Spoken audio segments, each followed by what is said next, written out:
that means something else is killing. So I start to ask her some questions about her family. Come to find out, her father hated her immensely, to the point that he married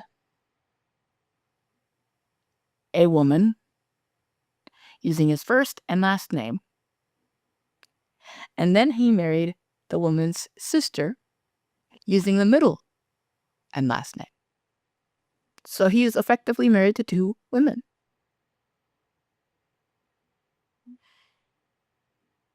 He hates the first woman, but doesn't want to pay child support. So he doesn't actually divorce her. He separates, but he's still married on paper. And that's this girl's mother, who hates this relationship. So when this girl was just very, very young, she is SA'd at the age of 5 months old with something that is so entirely graphic. I can't say it on YouTube. But it is satanic ritual abuse. And she is abused like this until she is 7.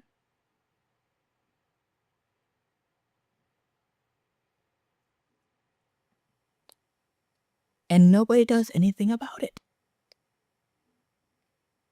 So as a result of all these traumas, she has a bunch of various health disorders. And to help her cope with all these health disorders and diseases that she has, her father gives her medications that if ever she sleeps with someone and has unprotected sex, the medication will force miscarriage. And so before I was with her, and this gal was 33, I was 23, she lied on a whole bunch of things about height, weight, age, dating site. But I wanted my first girl, wanted to have an amazing experience. And I got an experience, but it was not amazing. I find out that she'd been with a guy since she turned 30. Every 3 months, it's a different guy. And she's had 2 to 4 miscarriages per relationship. So when she had the miscarriage with me, it was number 30.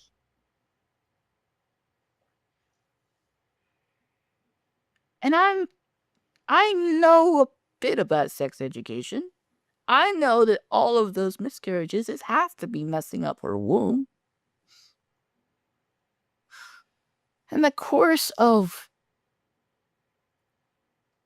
me realizing I can no longer be with her because all the stuff that her family had been involved with, it was now showing up in her, and it was too crazy for me. And so I said, well, I can't do this anymore. And so she convinces a second guy that I have abandoned her and she needs to have a gun for protection. And he's not able to buy her a real one. So he buys her a pellet handgun, air-powered.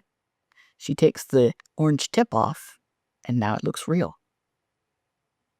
She comes to my house. So he's like, I just want to talk.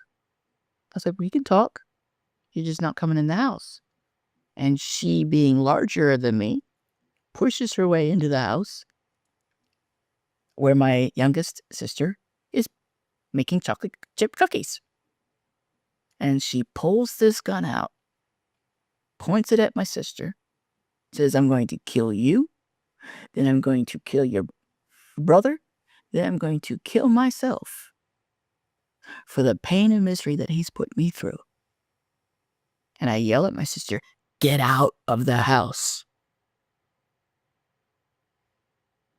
She's frozen in fright, can't move.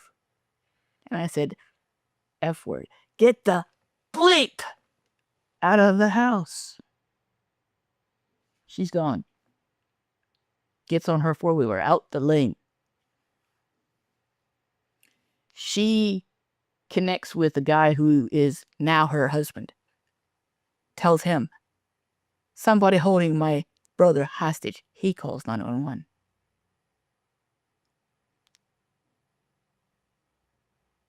As they're talking, gust of wind yanks this guy's phone out of his hand. So they go to her aunt's house, our aunt's house, different aunt. Tell her, she calls 911. And now this girl got the gun pointed at me. I said, what are you doing?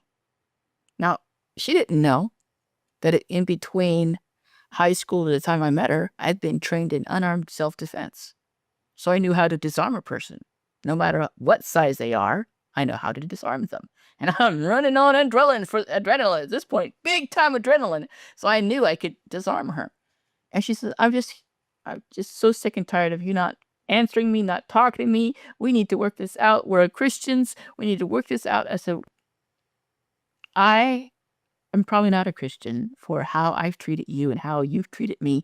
You're probably not a Christian, but death, killing somebody, she said, I want to maim you.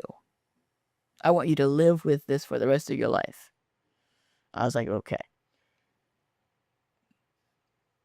And I said, well, my mom's probably not going to want to clean up a whole bunch of blood in her house. Can we go out on the porch? And for some reason, this made sense to her. So she goes out on the porch. And I was making sure that she was walking in front of me. I specifically wanted her to walk in front of me. And I go I'm closing the door, but I close the door so that and it actually hit my foot, but it sounded like the door had shut. Because I needed to have it open in case this was an actual real gun. And as she turns to see what's going on, I grab her arm. I'm behind her. I grabbed her gun arm, and now my shoulder is right here, and I force the arm down. So now she's like this, and I grab. Now, her body right here. This is my shoulder, and I turn around. I kick the door open, and I drag her in with me. And with my left foot, I pull out a chair. And then I just drop to my knees with her on my back. And I drop her on a chair. And I hear the bones break. I broke 3 ribs. I fractured 5 more. And she let go of the gun. And I picked it up. And I took it over to a box that we have. It's got a bunch of wood in it. And I pulled the trigger. Click. Click, click, click, click, click, click. I'm like, you brought a fake gun in here? She's like, I forgot to load the air canister. I was like, air canister? That's only a pellet or a BB gun. She's like, yeah, it's a pellet gun. I was like, you thought you were gonna kill me with a BB gun? She's like, I wanted to scare you. I said, okay, all right. Stuck it in my waistband, walked into my parents' bedroom, got my dad's .22. Put it right on her head. I said, this will blow your brains out. Get that bleep out of my house. She grabs one of my mom's scissors and starts to try to cut her arm. I was like, get the bleep out. And she's like, so she's out. And I've got it at the back of her head. Safety is on. But I've got, and she's like, this is not a real gun. Really? Click. Boom. This is a real gun. It will really kill you. About that time we hear sirens. She's like, you called the cops? I was like, how could I call the cops? I was with you the whole time. You let somebody get away.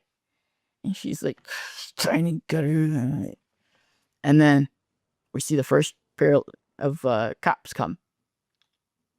And I go in. All right, I hear them. Like, now they're like a couple miles away. So I figure, let me go in, call the dispatcher, update the situation. And that poor dispatcher, she sent 2 cars for every call. So the first 2 cars for when my brother-in-law called, so the second 2 cars when my aunt called, and then another 2 cars when I called. And so my mom comes home to 6 police cars sitting in the driveway. And she's like, what? And they're like, she's like, what? No, what happened? And I said, I'm sorry. I'm not ready for a girlfriend. It's obvious. And so the cops was looking for through this girl's stuff and saw the receipt.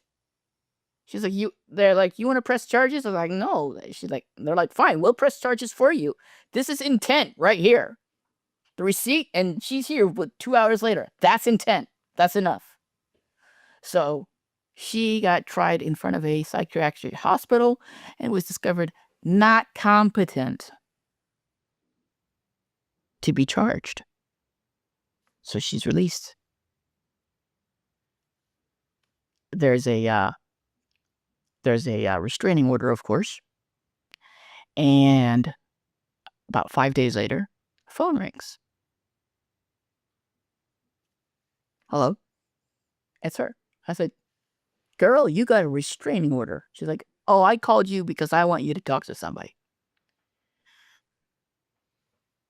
Okay. Another voice, male voice. What do you do to think that you can just beat up a woman? I said, when did you leave the Amish? Because I recognized the accent. It's like, what? I said, when did you leave the Amish? He said, how do you know? I said, I can hear it.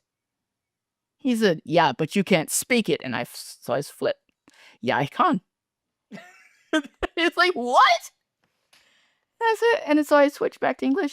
What did she tell you? He's like, I can't. And then I hear him moving out into the hallway and going into another room and locking the door. And she's pounding on the door like, come on, talk to me. And so we talk back and forth in the Pennsylvania Dutch. So she can't understand it. And he tells me the story. He found her in a Walmart parking lot, crying her eyes out. He asked her what's going on. Some guy has abused me. He's been abusing me for 4 months, and I just now got away. I need a gun to protect myself. So he is the one who bought the pellet gun. He says, please keep the orange tip on, or otherwise it looks like a real gun. I said, well, for your information, she took the orange tip off. And he said, well, how'd you get her away? I said, I broke her ribs. Flipped her over my back onto a chair. He's like, wow. I said, yeah. He's like, what's your recommendation? He's like, what do you recommend I do? I said, wherever you're headed, keep going. Because he was from Indiana. He was going to his uncle's house in North Carolina. And so I said, yeah, keep going. So I've never seen him again. Skip forward about 4 years. I'm in a homeless shelter. I'm working through this thing of forgiving every person in my past. And she was one of the ones that I had a bit of difficulty, but I forgave her. Imagine my shock when I get a call from my friend Todd Helms. He's like, ordinarily I wouldn't contact you, but this seems kind of important. Do you remember? And he told me the girl's name. I was like, yeah, don't want to talk to her. Restraining order. He's like, I know, but she contacted me. She's looking for you. She wants to apologize. I was like, sure. He's like, no, this is different. I said, okay. Okay. So it gives me the number. I call. She's like, hello? I was like, restraining order. She's like, listen, I moved to Tennessee. That restraining order doesn't count anymore. I was like, okay, whatever. Then she tells me she got married to a guy, and the guy did the homework to find out what different medications she could be taking instead of what had been prescribed to her. And she'd had a son. And his first name was this second guy's name after me, and his middle name is my name.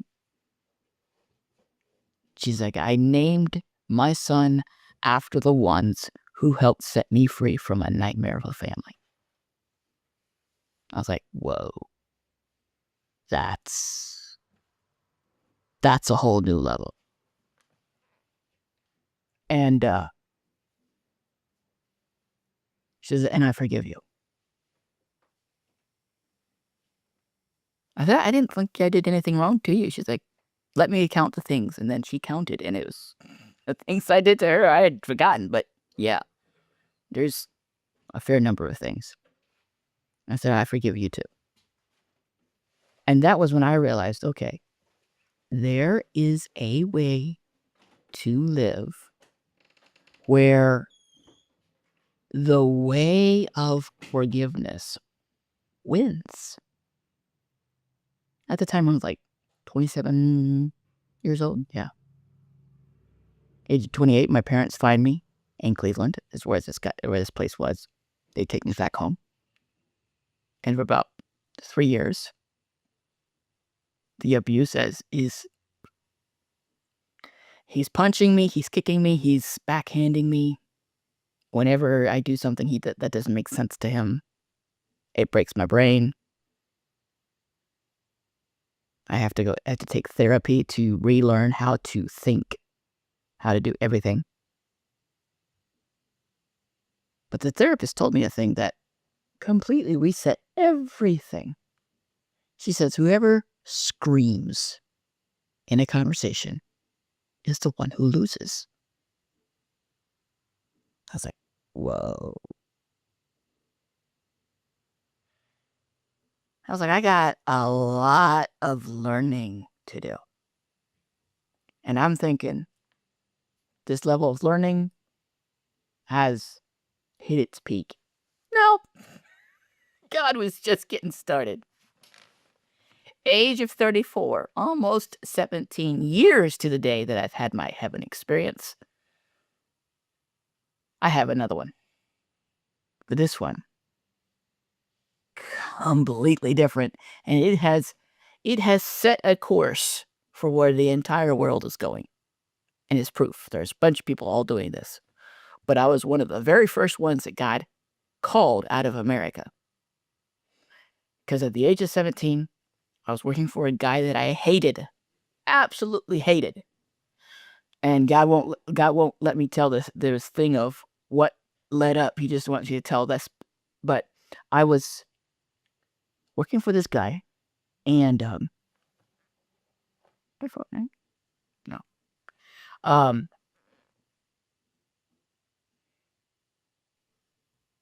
He had a freak accident where he'd lost a bunch of blood, had to go to the hospital. He's recuperating in bed at home, and he was supposed to be off his feet for 2 weeks. And on the 13th day, not that there's anything suspicious about the 13th, on the 13th day, he has a stroke. So they rush him to the hospital. Shortly after he's in the hospital, his kidneys shut down. So they rush into the ER, and his heart stops. I get the call. His heart has stopped. And I am happy. The guy I hate is finally dead. And we're just, I'm just, whatever. And then I hear a voice. The thundering voice of God. That is not how we are wanting you to pray. I was like, oh, news to me. And he says, gonna send an angel. You're gonna come with the angel. I said, okay. Angel's right there. And he says, I'm gonna take your soul. I was like, why don't you take my spirit? I'm good now. He's like, if we take your spirit is gonna go to heaven. You won't want to come back. We gotta take your soul so you remember it. I was like, okay, cool. Even faster than astral projection. I was gone. I was here one moment, gone. And I see the earth shrink into nothing. I was like, whoa, I'm really, really high this time. Next thing I know, I'm standing in this gigantic cavernous room. And I'm seeing row after row after row after row of books. And the books are huge. You've seen a picnic table, right? The spines were as wide as the picnic table is wide. The spine of the book, that's how wide. And when you opened it, the pages were like this thick. And I'm like, what the heck? And I'm looking at these books, and I hear, Norm! I turn around, it's Jesus. I give him a bear hug, and I'm like, yes! I finally see my Savior. This is so amazing. I was like, what am I doing here? He says, we're here to show you how to pray. I said, we? He's like, yeah, we. He's like, my father and I was like, on my face. Because I know my soul is filthy. He's like, picks me up. Son, you're here by my righteousness, not yours. Remember that. I was like, oh, right. He says, so my father and I look. And I see what looks like an outcropping of a curved wall. Is an outcropping. I'm like, the heck am I seeing? I start walking backwards away from this wall. And it's just an expanse of light that I can see. It's really, really bright, but there's this whatever. I was looking at God's toenail.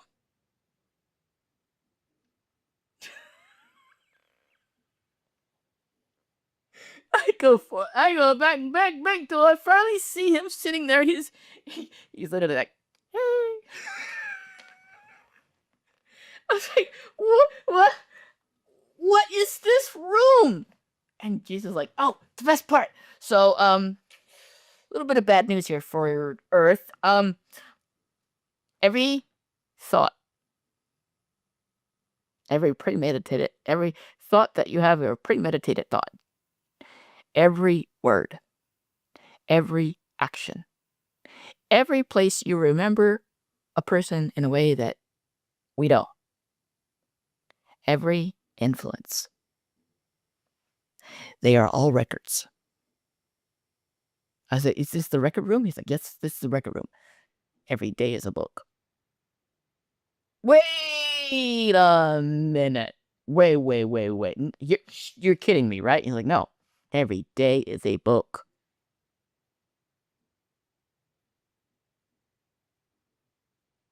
I'm just like, okay.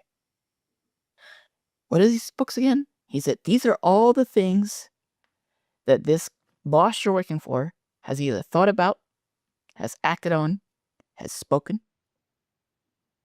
remembers a person the way that we don't, or was influenced by something other than Holy Spirit. Okay. He says, let me show you. He goes over, opens this giant book, and I see the record. And I'm in the record because I remember it happening. He's like, does this look like the character of God? I was like, no, not even close. He's like, okay, so.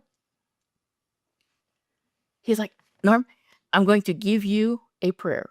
It's going to be a lot. This one right here, we'll have to keep it simple because it's short. But I'm going to tell you, we're going to expand it, and this will go for the entire world. This is how the entire world of my church is going to pray. I said, you still haven't told me what your church is. He's like, oh, getting there. I'm getting there. So he says, Father, this record does not look anything like your character. I asked that the blood of Jesus calling himself Jesus, would cover this, and a drop of blood hits that record turns white and shoots out of the room. No longer in that book. I was like, what just happened? And he says, that's the book of all the reasons why this man cannot live. That record just went into the room of all the reasons why you can.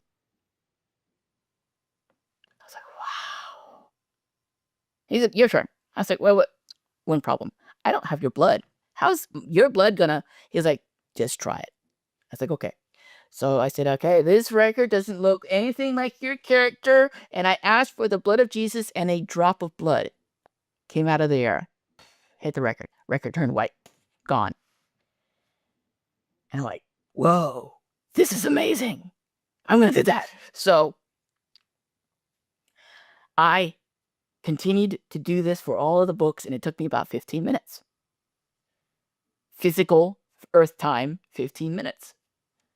And after I get done with the whole room, I'm like, wow, this is amazing. Where's the next room? And Jesus literally starts jumping. He's like, see, God, see, Jesus, see, Father, I told you he'd be excited. He grabbed me. We're jumping together. He's like, this is so amazing. Your next case comes in 5 years.